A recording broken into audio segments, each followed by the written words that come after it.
Maithili express की शानदार प्रस्तुति। प्रेम से बोली बुला वाली मैया की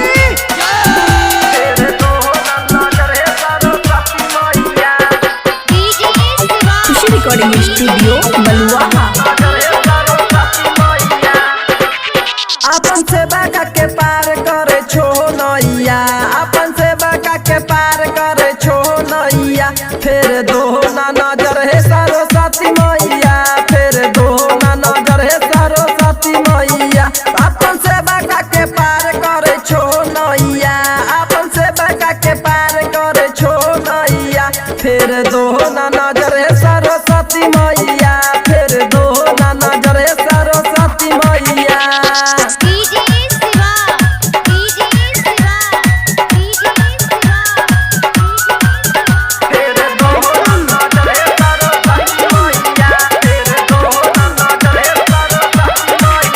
लागल तोहरे प्यास करे छिया विश्वास, लागल तोहरे प्यास करे छिया विश्वास। अब की हमारो ये मैया कराई दियो पास। हंस पे सवार होके एलो मैया, हंस पे सवार होके एलो मैया। फिर दो न नजर है सरस्वती मैया, फिर दो न नजर है सरस्वती मैया।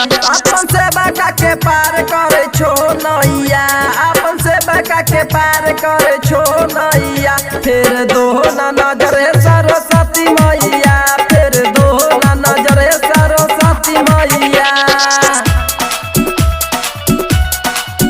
फिर दो ना नजर है सरस्वती मैया।